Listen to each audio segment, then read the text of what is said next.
Do you remember what God told Noah's family to do after the flood? Did God say to settle down and build a great city? No. God said to move out to different places and have many children. But what do you think the people did? They moved to a valley that looked good to them. They said to one another, "We are great. We do not want to be scattered over the earth. Let's build ourselves a city and a tower with its top in the sky. It will show how great we are."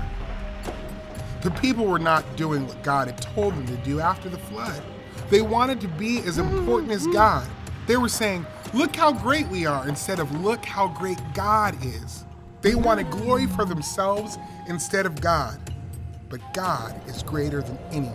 God came down to look at the tower. God said, "If they are doing this, they will keep thinking up more bad things to do. We need to stop them.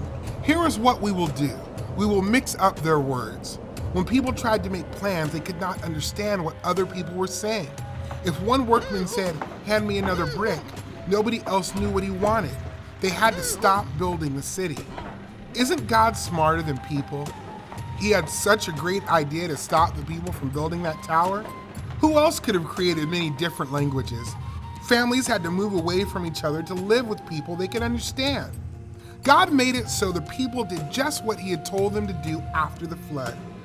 They were scattered all over the world. The city with the unfinished tower was called Babel, or Babylon. It means confused, because the people were confused when they tried to talk to one another. Because the people chose to disobey God, their sin separated them from one another. God's plan to be with his people is much better than the plan of those who built the tower. They were trying to reach up to God and make a great name for themselves.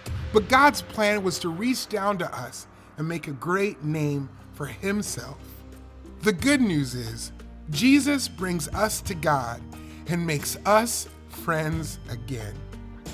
Instead of glorifying God, people chose to ignore God's plan and glorify themselves. This didn't stop God's plan to scatter the people and to form nations. Eventually, one of these nations would become God's chosen people. Through the nation of Israel, Christ would come to save the world.